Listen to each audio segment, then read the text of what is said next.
guys, before we jump into this video, I'd like to share this company, Break Up Easy. I'm wearing a t-shirt from them, from their Bliss collection, the Unbothered t-shirt.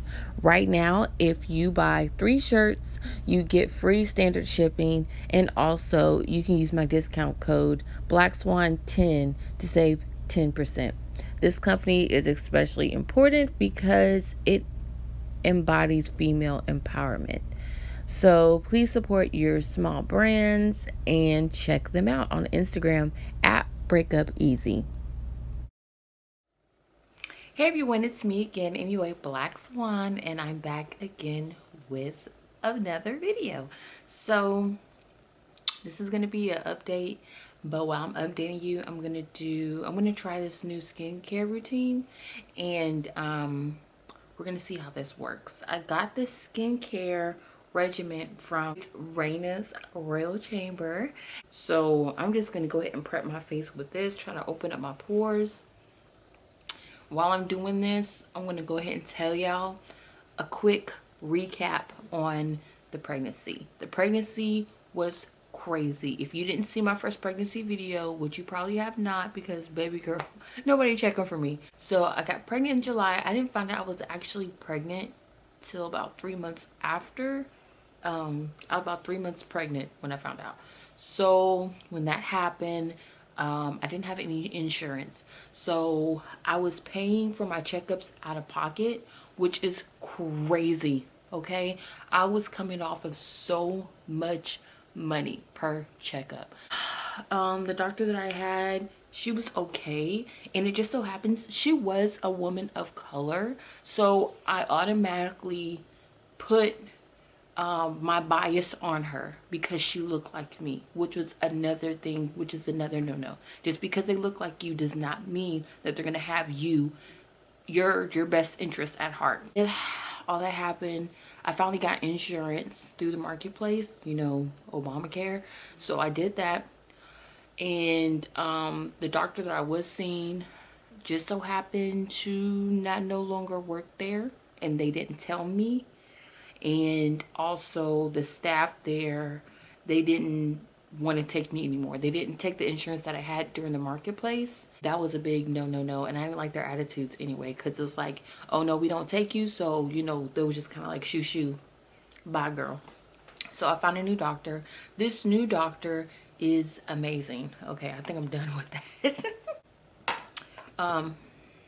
Sidebar, the royal family sent me these, not the royal family, not the dance crew, but Reynas Royal Chamber Facial Spa Company sent me these little sample bottles and these very thorough instructions on how to properly give yourself a facial.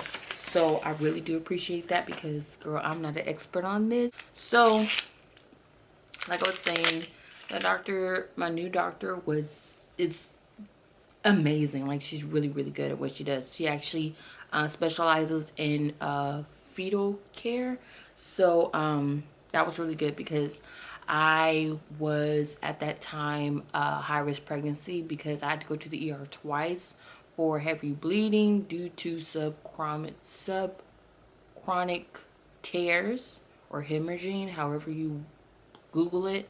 It was not cute. It was scary. So they went ahead and put me on bed rest and all that kind of stuff. Went to the new doctor. She redid all the lab work that my previous doctor supposedly did. And then she found out that I had very low iron, like dangerously low. Obviously, she was very concerned about that. She made me have iron infusions, which is not fun, because basically you're sitting in a room for 3 hours and you are hooked up to an IV with iron in it, and you know, it's not fun. Getting an IV period, getting stuck with needles period is not fun. So, and then after that you have to get blood work done to make sure, you know, your iron is up. So after that I was getting more labs done. So basically I was a pincushion for um my last trimester. Fast forward, I'm 40 weeks now, and I keep having the false labor. I keep having the false labor, and it's not fun because in my previous pregnancies, it wasn't that intense because it felt like I was actually going in active labor. That's what it felt like. That's how intense it was. Like I couldn't even talk through the contractions. So when I went to go see my doctor, she was like, you're not dilating, so you're in active labor, but you know, you're not ready for labor. And then my water didn't break yet, so it's not much she could do. So but what she did do is she massaged my cervix. Finally, I felt my water break, right? So we're going to the ER. I'm excited. I'm in pain, but I'm excited because I'm like, finally. Because by this time, I'm 41 weeks, okay? We passed 40 weeks, and now we're into 41 weeks, okay? So I'm actually past due, okay? I'm past my due date. Let's pause because I'm about to go to step 2 now. Okay, we cleansed my face. So what's next, girl? What's next? I'm known for having very, very long deliveries. My first child was, it was like a 2-day delivery. It took me about 26 hours to deliver my first child. Very, very long because I wouldn't dilate. So I was just sitting up in the hospital, just in active labor for day, night, and then to the next day. And then my next child was like 18 hours. And this one, I went in at 5. Yeah, I went in at like 5 in the morning. No. Is it 1? Is it at 1? No, it was like 5 in the morning. And then I delivered by 11 that afternoon. 11:14 was actually the time that she popped out. Because of the coronavirus, they did give us masks. They did test me for Corona-19 while before I actually delivered, while I was in the you know, the room that you go into before you deliver, the like room that they monitor you. So they did that. And I didn't get the testing where they stick the thing all the way to the back of your nose. I got the good one. I got the one where they just swab each nostril, and and then you get the results like within a couple of hours, because they need to know if I had it or not before I had the baby. Because if I had coronavirus while delivering, then they would have to take action and then take my baby away and then put me in quarantine. And you know, because you know, you can't take a baby home while you're, you know, with active COVID or with COVID-19 or whatever. And while I was going through labor, I did get an epidural. And because I needed that. I'm sorry, y'all. A lot of people, you know, y'all do like the G way and y'all have no medications. Me, I pray over it and I take my epidural, and then, you know, it is what it is. But like, I can't just do labor and then not take anything. It's just too, I just can't take that type of, I'm not that big of a G. So I went through that, and then I think I'm done with this part. Okay, and then some people were asking me, like, did they let your husband in or whatever like that? And I just so happened to be at a hospital that did allow my husband to be in there with me. I did not have any visitors. I was not allowed any visitors, and then we weren't allowed to go in and out of the hospital. So he had to pack a bag and hunker down. But also, my doctor said, if your delivery is healthy, then you're basically gonna go home the next day. You're gonna spend the night. We're gonna send you back home, because she was like, you being healthy, being COVID negative, and then also having a newborn baby, a hospital is the last place that y'all need to be. Now, this is where the drama begins, okay? Before I start that, let's go ahead and go to step 3. Okay, for this 3, it says apply with brush in our gloves. I have this little spatula, so I'm just gonna apply it with this. It says put on my T-zones.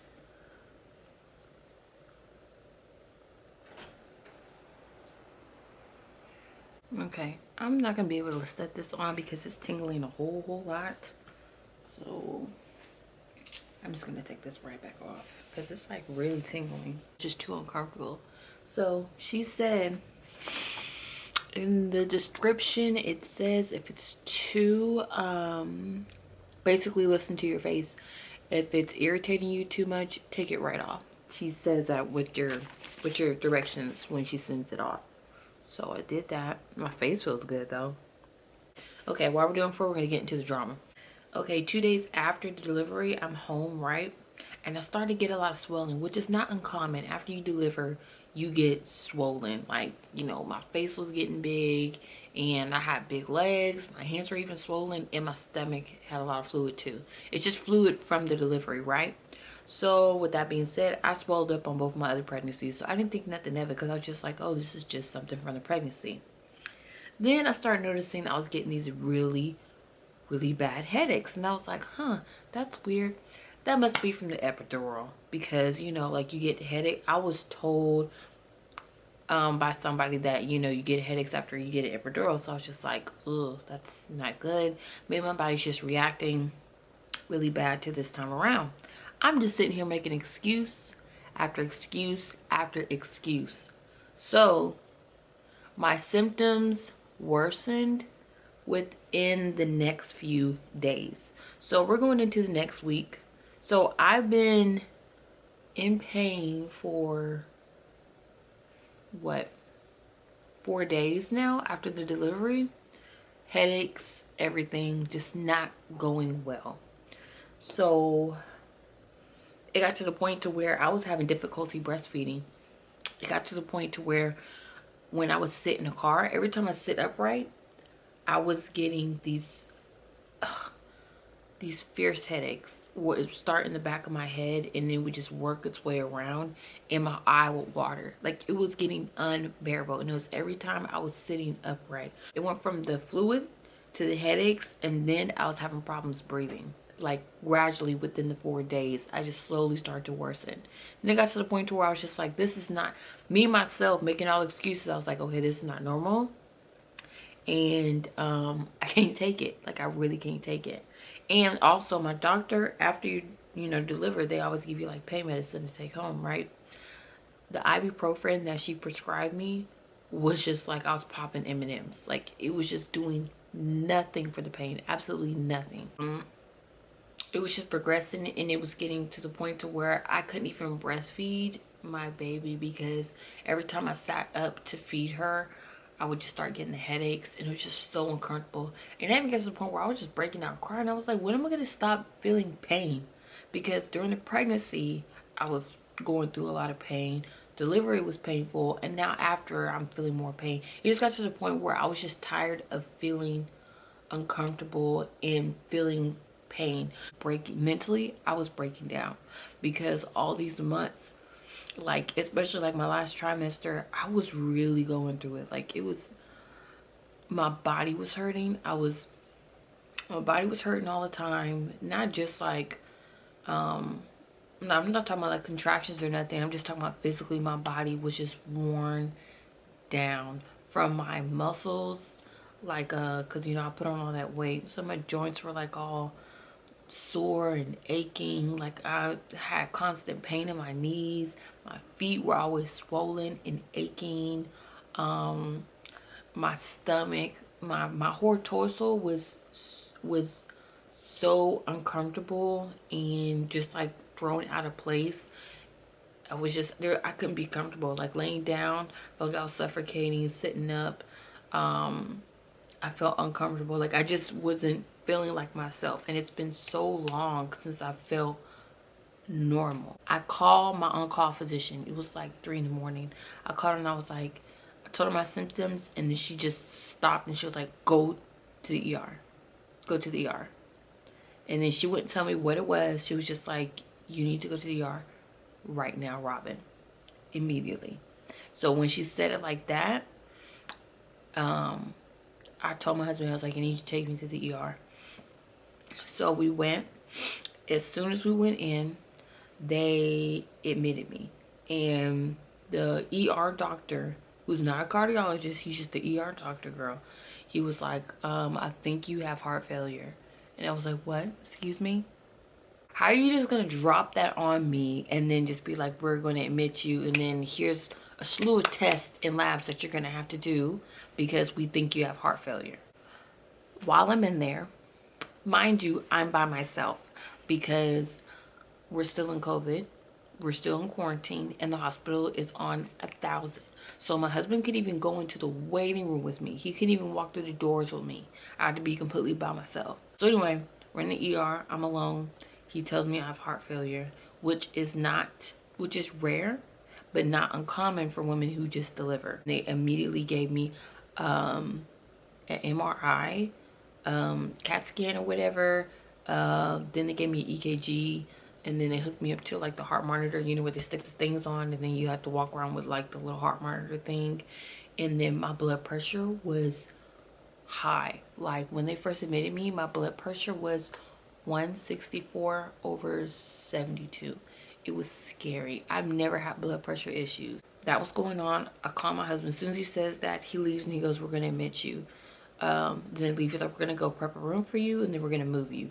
So while I'm in there, mind you, while this is going on, I have somebody in there coming in every 30 minutes to an hour to draw blood because they constantly are running labs because they make sure I don't have any heart damage. And then also they're running labs for like other stuff. Like, girl, it was like, girl, my list was like this long of just a plethora of stuff they just kept testing me for. So I was a pincushion. And then they just went ahead and started an IV, which they didn't actually put the IV, the saline in or whatever they're going to do in. They just had the IV in my arm just ready because they're just like, we're probably going to have to run a couple of things in your blood. And then they gave me Lasix. Lasix is a diuretic and it's to help drain the fluid because they're like, you have fluid in your lungs. So having fluid in your lungs is not fun. And what the Lasix does is it takes all the, you have a certain amount of fluid in your body you're supposed to have, and that's it. All the extra fluid, the diuretic pulls it out and it makes you pee it out. So you, as soon as you take it, and it as soon as they put it in my IV, it was like that. Like immediately I had to go pee. And it was like every couple of minutes I had to jump up and go pee and go pee and go pee. It's not like for me, I don't know about y'all, but for me, it's not that I don't want help, it's that I don't know when to ask for help a lot of times. So that was one of those situations where I didn't know when to ask for help. With all that off, I feel like you can see a difference already. Y'all tell me, y'all let me know if y'all see a difference already in my skin, but I feel a difference just doing this on camera so far. So anyway, that's rinse off. We're on product number 5, and a little bit goes a long way, clearly, with all the products. Okay, so anyway, so I'm in there by myself. I'm in the hospital by myself, and I'm calling my family. At first I wasn't gonna call anybody because I was just like, I don't want to panic anybody. Mind you, it's like in the middle of the, like it's early in the morning. I don't want to panic anybody. See, there I go again, acting like I'm a bother. Like literally, I just been told I have heart failure and I'm over here like, well, I don't want to bother anybody. I'm just trying to stay cool, calm, and collected because every time I hop on the phone to talk to somebody, like I call my mom, I call my sister, every time I'm talking to them, because they want answers, they're like, how are they just gonna say you have heart failure? You had a heart attack? What's going on? Like everybody's confused. It makes no sense how you talk to me on the phone, you have heart failure. I was like, the ER doctor was like, okay, your heart's not pumping properly, so that's why you're having headaches, because you're not getting oxygen into your brain like you're supposed to. And I'm just like, then how am I alive? Like, you know what I'm saying? Like, it was answers that made sense, but it didn't make sense. It wasn't answering anything because I'm just like, why did I have fluid in my lungs? Like, what? He wasn't the best doctor, but he did the best he could. He's just the ER physician, you know. So he was like, we're just gonna go ahead and admit you, treat you for this, and then we're gonna get a cardiologist to come in and re-examine you. Going through all that, I'm trying to calm everybody else down, even though I'm panicking inside because everybody else is upset because of what the news I just dropped on them. So the diuretic helped me. I instantly felt better breathing, so it did clear the fluid out of my lungs, and I was like, okay, at least that's good. They went ahead and upgraded my pain medicine because they were just giving me like morphine and like Tylenol and stuff, but I was still getting the headaches. So they went ahead and, not morphine, but they're giving me like ibuprofen and stuff for the headaches, but they went ahead and like upgraded me to like something through my IV, and it was off the chain. Like, it knocked every pain. It was morphine. It knocked everything that I could have been complaining about out. So I was feeling better, but it made me tired. So I'm sleepy, I'm worn out, and I'm scared. I'm still scared because they gave me an echocardiogram that night, and they're like, it takes a long time to get those labs back. The on-call physician comes, I get a second opinion, I get another doctor to come in to give me a second opinion. And okay, Ageless skin moisturizer, this is my final step. So I get a second opinion, they bring in like the on-call doctor, and then they have the cardiologist look at my labs, and they diagnosed me with something else, girl. And I'm gonna go ahead and put the name here because I'm not even gonna try to pronounce what they diagnosed me with. But after that, they went ahead, got all my symptoms down. So I followed up, and my physician so far is my OB. So I followed up with her the following week. So it's like 2 days later, I go to her, and she's like, you know, you look good, your blood pressure's back down. And then even she had like a lot of questions. She was just like, they did what they're supposed to do, but they didn't answer the stuff that she wanted to know too about my condition, because she was very, very concerned. So she actually called up to the hospital that I was at, because it's not her hospital. She was like, you know, talking to them and stuff like that, trying to figure out what's going on with me and stuff. And then she called me on my personal phone, and she was like, you know, I need to make sure you're okay, and I want to see you. So when she saw me, she still needed some more paperwork from the hospital, and so that was earlier this week. So I still need to see her in 3 more weeks, and she said in the meantime I have to find a internal medicine doctor, because she says that she's just the OB. Well, hello, we all know that she's just the OB, so I need an actual doctor that does internal medicine, so they can do further research on what is going on with me. Yeah, I don't have any symptoms right now, and that's all I can be thankful for, is living in this moment right now, being thankful for being here and feeling healthy in this moment right now, because I can't control tomorrow, the day after that, or the day after that. So, but I don't want anybody watching this video to worry. I really want y'all to take this as an example, as a testimony to what can happen if you are in labor, and to listen to your body. Don't be like me. Take me as an example, and don't be like me and make excuses for the way you're feeling. There, a lot of y'all reached out, and I'm very, very thankful for that. And that really does help. It really is encouraging to know that people out there care, because, you know, people need to know that other people care. So yeah, that's gonna be it for this video. I think it's long enough, and yeah, but I'll keep y'all updated for sure. I'll keep y'all updated. And again, I want to thank y'all. So, oh yeah, I have all the information for my face treatment that I did, because like, girl, the skin, it looks fresh, it looks good.